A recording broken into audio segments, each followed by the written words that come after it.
The sworn testimony by former Goldman Sachs executive Timothy Leisner in the trial of Robert Ng taking place in the Eastern District Court of New York revealed that rapid approvals for billion-dollar cross-border transactions related to 1MDB by Bank Negara Malaysia were obtained through bribery of senior bank officials, including former Central Bank Governor Tan Sri Zeti Aziz. Now, there have been denials since, but there has not been adequate, open, transparent investigations.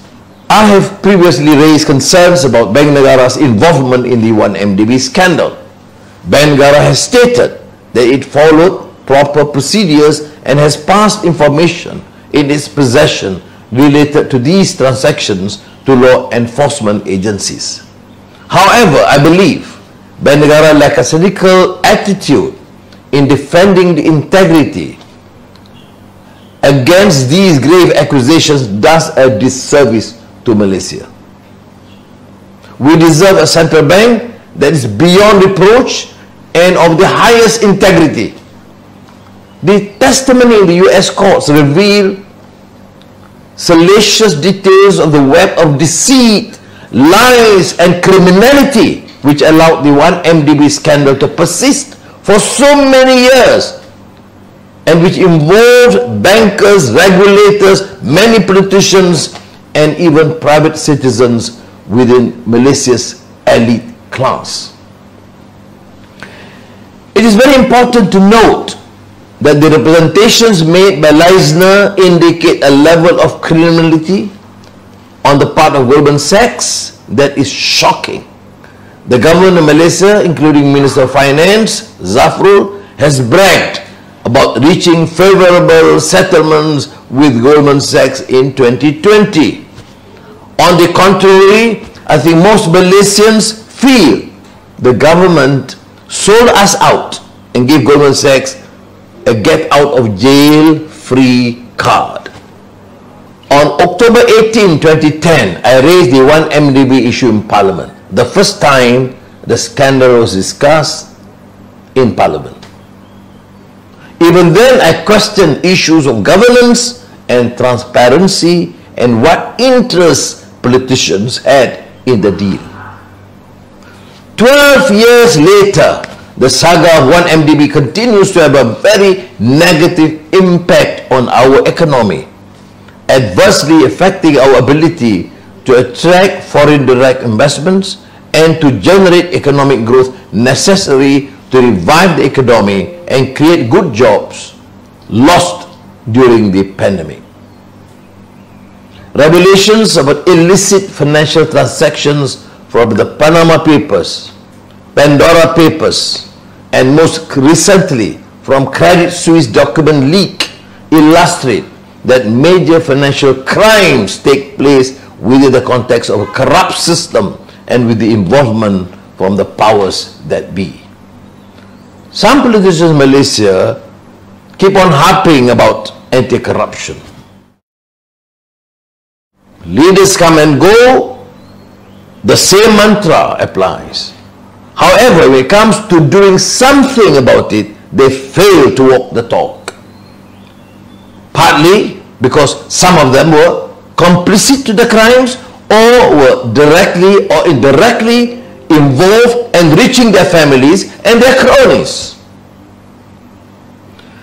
Well, when I passed a major reform of the Anti-Corruption Act in 1997 as acting Prime Minister, I can still recall that many members of the cabinet feared what might happen to them.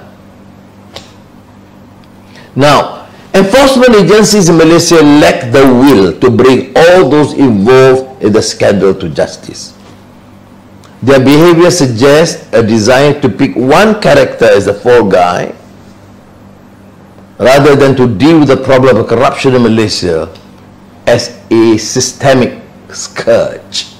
Corruption can only be rooted out through effective and independent enforcement of the laws, transparency, reform of the financial services sector, media freedom, and most importantly, the political will and courageous leadership to stand up to vested interests, well-connected and funded cronies, and politicians who are themselves complicit in the crimes.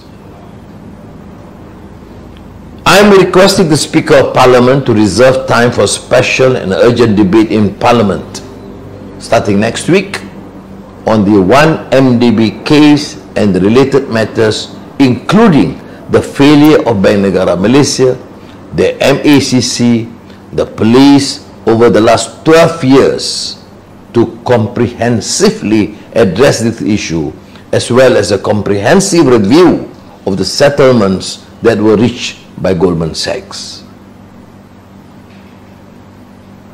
Now, this is of course a major scandal, but there are many other huge, massive or mega scandals that have not been answered or dealt with. Securities Commission, an investigation into AirAsia, Airbus alleged bribery. AirAsia's ringgit 500 billion loan, 80% backed by the government, Dana Jamil Nasional Berhad, despite PN 17 status issued against AirAsia on January 13. Sabah State Carbon Credit Scheme, $80 billion deal blocked by State Attorney General due to unfair and absurd contract terms and required far more in-depth and diligent process. Shocking that the state government could summarily proceed to approve only to be checked at the last hour by the State Attorney General. The other major project unraveling is the 5G DNB. We have seen letters from 5 ambassadors questioning if government will renege on deal with Ericsson to build the 5G network. Now, if the government does cancel, what are the penalties it will have to pay for this failed adventure? Failure of telcos to take up the SWN offering. Private telcos are actively lobbying to set up a 5G consortium parallel to DNB, which would crush the SWN business model. How will rural areas benefit from high-speed wireless internet when we still don't have basic flood mitigation in this country? Malaysians continue to be shocked by these revelations. Both the YMDB scandal, other failures on the part of the authorities to act promptly, judiciously, and courageously. I personally am outraged because we find that the country and the system seems to be failing, and we lack the leadership with resolve and courage and the tenacity to act according to the laws of this country. We seem to be still continuing the archaic method of protecting the rich, cronies, and the conglomerates. Even in our action, decision to prosecute under Barisan Nasional, under Perikatan Nasional, and even at times has been shown to our horror, even during the PH government, we have seen an unwillingness to take strong action against some of these excesses and abuse of power and privilege. We have also seen the involvement of questionable figures in the policy making, advising the government by those who were complicit in the crimes and in the corruption. And we have also seen actions taken by Attorney General Chambers which casts serious doubt on its integrity and credibility. We therefore need to increase our resolve to act, to bring about change, and to vote for leaders committed to good governance, justice, and the rule of law.